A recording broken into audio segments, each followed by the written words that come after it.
প্রথমে আমি আমার পরমারাধ্য গুরুদেব ওং অষ্টোত্তর শত পরিব্রাজক আচার্য শিল জয়পতাকা স্বামী গুরুদেবের পাদ পদ্ম বন্দনা করি। তৎপরে ইস্কন প্রতিষ্ঠাতা আচার্য ছিল অভয় চরণারবিন্দ ভক্তি বেদান্ত স্বামী প্রভুপাদ, আমাদের পরম গুরুদেব। ওনার শ্রীপাদ পদ্ম বন্দনা পূর্বক উপস্থিত সকল ভক্ত সজ্জন মন্ডলী, মাতৃমন্ডলী সকলের শ্রীচরণ ভক্তিপূর্ণ ভাবে প্রণাম এবং আমি বন্দনা করি। তো আজকে খুব সুন্দর আমাদের তালবন শ্রীধাম প্রভু এবং আমাদের মন্ত্রী বহু ওনাদের সকলের আপনাদের আয়োজনে আজকে খুব সুন্দর কি পারমার্থিক বনভোজন, বনমালীর বনভোজন। কিন্তু এখানে বন নাই গো, আমরা বনে সকালে করেছি। হ্যাঁ, সকালে খুব সুন্দর আমাদেরকে পরোটা দিয়ে দিয়েছিলেন, তো খুব সুন্দর সেখানে আমরা বনভোজন করেছি, সেখানে লাইভও দিয়েছি। তো যাই হোক, এখানে বন না, এখানে কি মাঠ। তো যাই হোক, যেটাই হোক আমাদের মেনে নিতে হবে। ভগবান যখন যা জোটায় তাই খেতে হবে, যেমন রাখে তেমন থাকতে হবে, না হলেই কিন্তু দুঃখ আমাদের পেতে হবে। তো যাই হোক, তো এইরকম সাধু সন্তরা সবসময় কি করেন না, একটু নিরিবিলি জায়গাতে একটু থাকেন, একটু ভজন করেন। তো তারা এরকম এত আকাঙ্ক্ষা নিয়ে থাকে না। এরকম একটি সাধু একটি গাছের নিচে কিনা সুন্দর ভজন করছেন, হরিনাম করছেন, হরে কৃষ্ণ কৃষ্ণ কৃষ্ণ হরে হরে, হরে রাম রাম রাম হরে হরে জপ করছেন খুব আনন্দের সহকারে। কিন্তু এই জগতে কেউ সুখী থাকে, কেউ দুঃখী থাকে। এমন ভগবান যা দিয়েছে যাকে সেইটা নিয়ে সুখে থাকলে তো ভালো। তো এরকম একটা কাক ওই সাধু যে গাছের নিচে বসে ভজন করছেন, একটা কাক ওই গাছের ওপরে বসে করছে, চোখ দিয়ে জল বেরোচ্ছে। তখন সাধুর তো বুঝতে পারে, সকলের মনোভাব কি সাধুরা বুঝতে পারেন। তখন বলছে, তুই ওপরে থেকে এরকম কান্না করছিস কেন? তখন নেমে চলে আসলো, নেসে সামনে একদম বসলেন।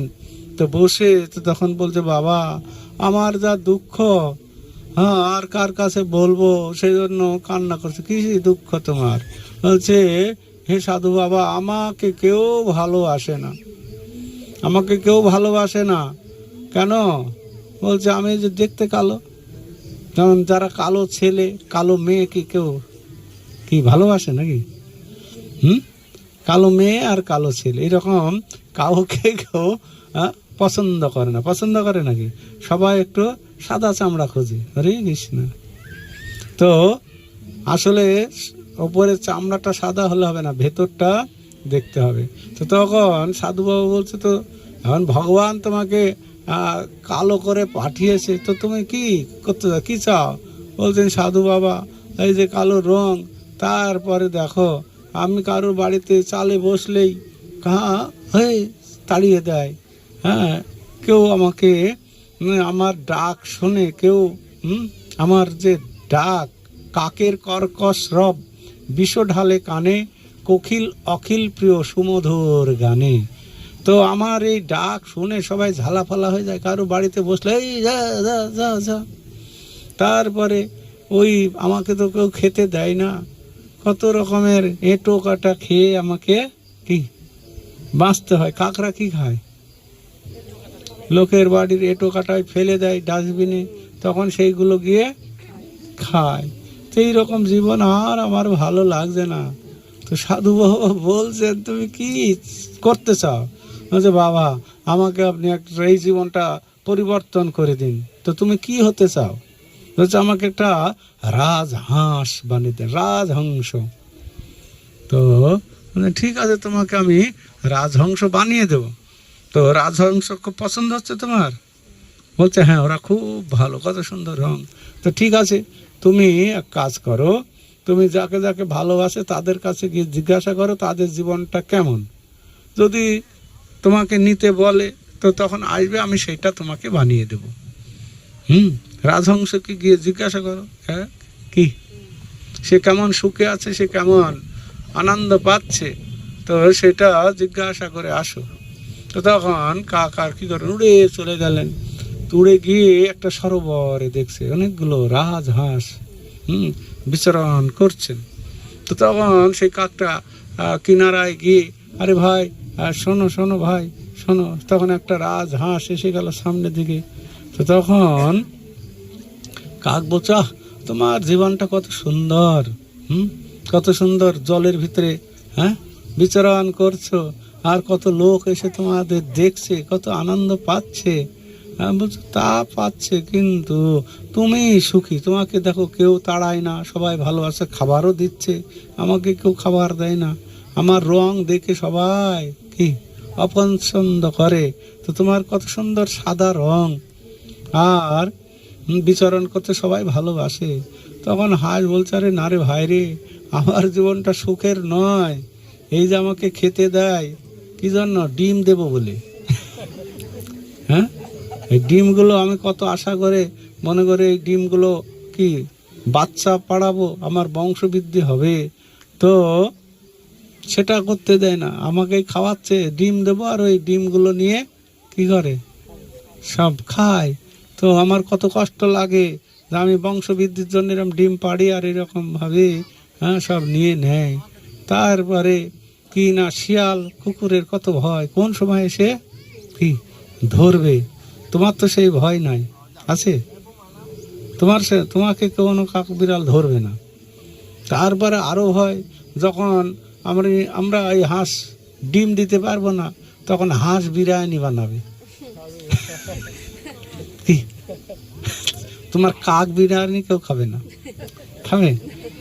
তো তুমি ভালো আছো আমার থেকে বাবা, তো না, তোমার জীবনটা ভালো। বলছে না, আমার জীবন আর ভালো করে, আমার থেকে সব থেকে ভালো ওই যে টিয়া পাখি আছে না, টিয়া পাখি কত সুন্দর দেখেছো, বনে বনে ঘুরছে, খাচ্ছে, ওরা ভালো সব থেকে, আমার থেকেও অনেক ভালো।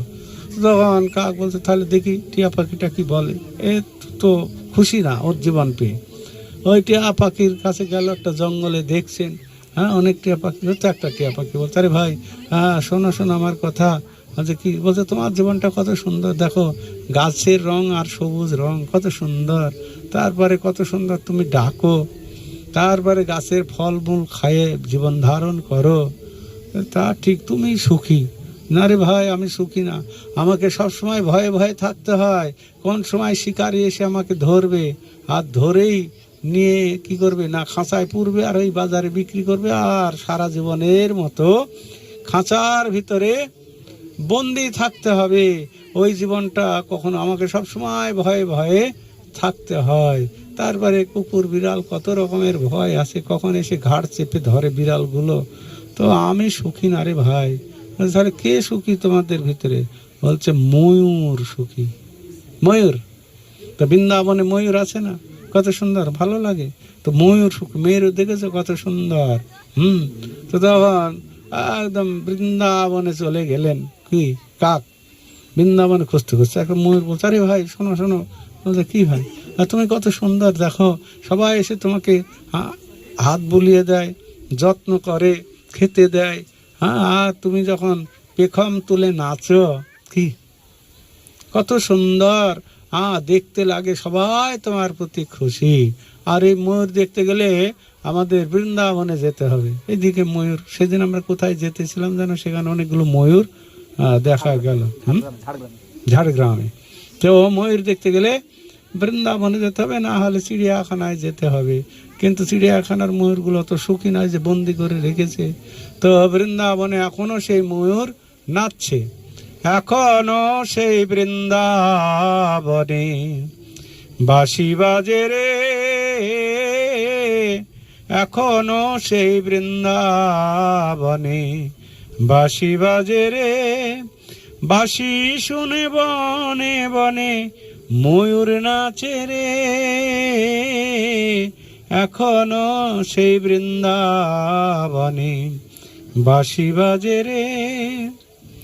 আছে সেই রাধারানী বাঁশি শুনে পাগলিনী, আছে সেই রাধারানী বাঁশি শুনে পাগলিনী, সে যে অষ্ট সখীর শিরোমণি ব্রজ মাঝে রে, এখনো সেই বৃন্দাবনে বাঁশি বাজে রে। আছে সেই ব্রজবালা, তারা বন ফুলে গাঁথে মালা। আছে সেই ব্রজবালা, তারা বন ফুলে গাঁথে মালা। রায় কিশোরীর গলে দেব বলে রে, এখনো সেই বৃন্দাবনে বাঁশি বাজে রে। আছে সেই গাভীগুলি, আছে সেই গাভীগুলি, তারা গোচরণে চওড়ায় ঝুলি। তারা সকাশনে করে কুলাকুলি ব্রজ মাঝে রে, এখনো সেই বৃন্দাবনে বাঁশি বাজে রে। আছে সেই শ্রী যমুনা, আছে সেই শ্রী যমুনা, জল আনিতে যায় ললনা। তারা কদম তলায় করে সেই ছলনা ব্রজ মাঝে রে, এখনো সেই বৃন্দাবনে বাঁশি বাজে রে। তো ময়ূর বৃন্দাবনে গেলে এখনো দেখা যাবে। তা আপনারা তো যাচ্ছেন এবার বৃন্দাবনে, এখানে আছে নাকি ক্যান্ডিডেট? হ্যাঁ, অনেক ভক্ত এখান থেকে আপনাদের সালুয়া থেকে যাবেন, ময়ূর দেখা যাবে। অনেক ময়ূর, টিয়া পাখি, হাজার হাজার টিয়া পাখি আছে। আমরা যদি ওখানে একটি জায়গা আছে কেদারনাথ, বৃন্দাবনের কেদারনাথ, মানে প্রচুর ময়ূর আছে, প্রচুর। এখনো এরকম মানে আধুনিকতা সেখানে যায়নি, তো সেজন্য সেগুলো দর্শন হয়। তো সেই ময়ূরের কাছে, আরে ভাই আসো, তুমি কত সুন্দর, তোমার জীবনটাই সব থেকে ভালো। কিসে ভালো দেখলি? বলছে তুমি কত সুন্দর, হ্যাঁ পেখম তুলে নাচো, কত লোক দেখে, কত ভালোবাসে। সে ঠিকই আছে, কিন্তু এর মধ্যে আবার আমার যা ভয় আছে তোমার নাই। কি ভয়?